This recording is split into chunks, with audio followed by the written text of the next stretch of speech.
तो सेना खुद कार्रवाई का वक्त और तरीका तय करे, प्रधानमंत्री मोदी ने दे दिया है सेना को फ्री हैंड। आज भी लगातार बैठक का सिलसिला जारी है और सुपर कैबिनेट की पहली मीटिंग जिसकी शुरुआत हो चुकी है। दूसरी तरफ पाकिस्तान खौफ में है, लाहौर से कराची तक हाई अलर्ट जारी कर दिया गया है। लेकिन सीसीएस की बैठक के बाद सीसीपीए की बैठक, जहां पर प्रधानमंत्री मोदी की अध्यक्षता में यह बैठक हो रही है, करीब 20 मिनट तक सीसीएस की बैठक हुई। जैसा कि गौरव भी बता रहे थे कि यह बैठक बहुत छोटी रहेगी सीसीएस की, 20 मिनट तक ये बैठक चली है। और ठीक उसके बाद यानी सीसीएस की बैठक के बाद सीसीपीए की बैठक हो चुकी है इस वक्त शुरू। प्रधानमंत्री मोदी की अध्यक्षता में सीसीपीए की बैठक शुरू हो चुकी है।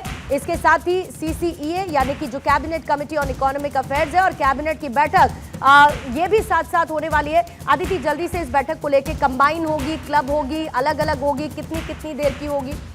अक्सर ऐसा होता है सीसीईए इकोनॉमिक अफेयर्स और कैबिनेट की बैठक हमेशा हर बुधवार को जब कैबिनेट की बैठक होती है साथ ही होते हैं ज्यादातर। और अब देखिए इसमें सीसीपीए भी है, पॉलिटिकल, ये बहुत इंपॉर्टेंट बैठक है सीसीपीए। इसमें पॉलिटिकल अफेयर्स चाहे भारत के अंदर भारत के बाहर जिस तमाम चीज़ों को लेकर जो ये बैठक है ये निर्णायक है। थोड़ी देर पहले हम बात कर रहे थे कि जब ऐसी बैठक हुई थी उसके बाद ही हमने स्ट्राइक की थी पिछली बार जब उरी और पहलगाम जैसे स्थितियां हुई थी, पुलवामा जैसी। तो जाहिर तौर पर इसमें भी, और फिर उसके अलावा भी आप देखिए विपक्ष भी लगातार ऐसे पोस्टर्स निकाल रहा है जिसमें प्रधानमंत्री नहीं है और तमाम तरीके की चीजें। तो इन तमाम चीजों पर भी चर्चा हो रही है। ये सारी बैक टू बैक बैठकें यूं ही नहीं है, इसके पीछे के बड़े कारण हैं और इसीलिए उसको सुपर कैबिनेट कहा जाता है। इसमें ग्राउंड वर्क तैयार किया जा रहा है, इसलिए बेहद महत्वपूर्ण बैठक है। देखिए सीसीएस की बैठक के बाद अब सीसीपीए की बैठक शुरू हो चुकी है। तमाम जो बैठक मेंबर्स हैं वो इस बैठक में मौजूद हैं। कैबिनेट की बैठक इसकी ठीक बात होगी, कैबिनेट की बैठक हो सकती है जो थोड़ा लंबे चले और उसके बाद अब ये उम्मीद है कि जब प्रेस कॉन्फ्रेंस होगी, अक्सर कैबिनेट के बाद प्रेस कॉन्फ्रेंस होती है और सब उजागर किया जाता है कि आज क्या क्या फैसले लिए गए हैं।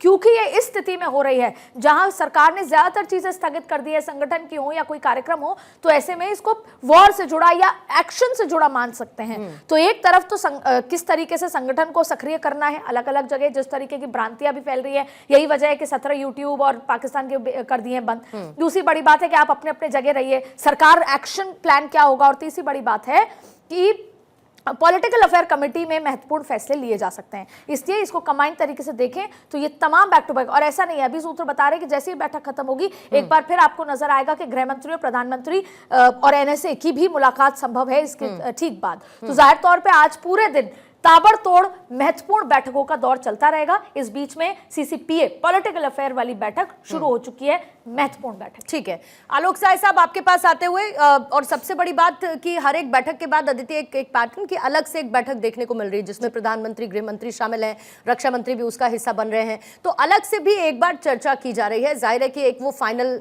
क्रक्स उस बैठक का क्या रहा और उस पर उसको एक फाइनल स्पॉट देने के लिए ये चर्चा फाइनल हो रही है। आलोक साय साहब एक बार फिर से आपके पास आते हैं और थोड़ी देर पहले से मैंने जो इंटरनेशनल सपोर्ट का जिक्र किया था उसी सवाल को मैं एक बार फिर से आपके पास लेकर आना चाहती हूं, क्योंकि अभी सब बात यह है कि बहुत सारी ऐसी कंट्रीज हैं जो आपस अपने आप में ही युद्ध के मुहाने पर हैं, अपने अपने चैलेंजेस से खुद डील कर रही हैं।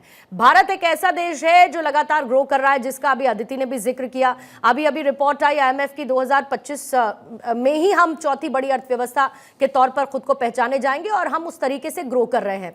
इंटरनेशनल कंट्रीज ये देख रही हैं कि भारत ग्रो कर रहा है, भारत को सपोर्ट देना पहलगाम हमले के बाद। मैं बहुत कुछ सर इस पर इलैबोरेटेड इसलिए नहीं कह रही हूं क्योंकि मैं चाहती हूं कि मेरे कम कहने के साथ ही आप इस बात को समझें। इसमें क्या आपको लगता है कि इंटरनेशनल कंट्रीज का अपना अपना वेस्टेड इंटरेस्ट है भारत को यह पुश देने के साथ कि आप कार्रवाई करिए, हम आपके साथ हैं?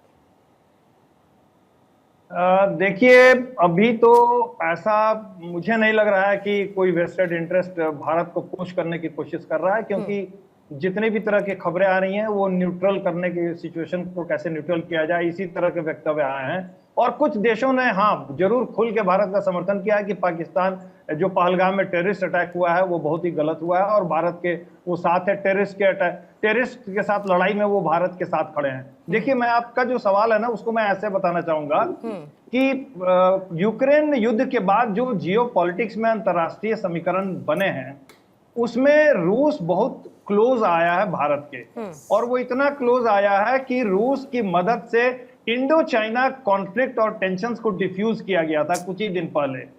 तो भारत को इस नए समीकरण को और मजबूत करना होगा। चीन जो अपरोक्ष रूप से कुछ वक्तव्य दे रहा है पाकिस्तान के सहायता करने की, उसमें हमें रूस को साथ लेकर के चीन को थोड़ा डिफ्यूज करना पड़ेगा। ये तो हो गई एक बात। दूसरी बात, तुर्किस्तान जो है वो एर्दोगन वहां पर एक विश्व इस्लामी खलीफा बनने का सपना देख रहे हैं, तो वो कहीं भी कुछ होता है तो वो मुस्लिम देशों के समर्थन में खड़े हो जाते हैं। एर्दोगान का अपना एक इंटरेस्ट है कि पाकिस्तान का वो समर्थन ले ताकि वो एक विश्व इस्लामिक नेता के रूप में उभरे। तो इसलिए तुर्किस्तान पाकिस्तान को थोड़ा समर्थन करेगा, लेकिन उससे भारत के ऊपर कोई ज्यादा फर्क नहीं पड़ने वाला है। देखिए, बात अब ये है कि अंतरराष्ट्रीय जो समीकरण है उसमें भारत को कुछ भी डर नहीं है। अब भारत के पास ऑप्शंस क्या क्या है मैं आपको बताता हूं। भारत को करना यह चाहिए कि अब भारत ने संकेत भी दे दिया था कि हमारा जो अटैक है वो सिर्फ टेररिस्ट तक सीमित नहीं रहेगा, इसके पीछे के जो प्लेयर्स हैं उन पर स्ट्राइक करना बहुत जरूरी है। ये पहलगाम आक्रमण के ठीक दूसरे ही दिन एक पूर्व पेंटागन अधिकारी माइकल रूबिन ने साफ कहा था कि यही अब मौका है कि आईएसआई पर चोट पहुंचाई जाए, आईएसआई का समूल नाश किया जाए। तो भारत कुछ ना कुछ ऐसा करेगा कि पाकिस्तानी सेना के जो एक टॉप लेवल के जो जनरल्स हैं उनमें से कुछ को, या तो आईएसआई के टॉप लेवल के कुछ नेताओं को हमें मारना पड़ेगा। जब तक कि पाकिस्तान को ये चोट नहीं लगेगी तब तक ये डेटरेंस का काम नहीं करेगा। आप जितने भी आप 10 टेररिस्ट मारिएगा 20 और पैदा हो जाएंगे, 20 मारिएगा 100 पैदा हो जाएंगे। तो मतलब करने की जरूरत है। मतलब कहने का सब बहुत साफ है सिंगल लाइन में कि जो प्रधानमंत्री ने भी कहा कि जड़ से खत्म करना होगा। मतलब आप ऐसी जगह अटैक करिए। छोटी सी बात कहना चाहता हूं, जड़ से खत्म करना होगा कब होगा?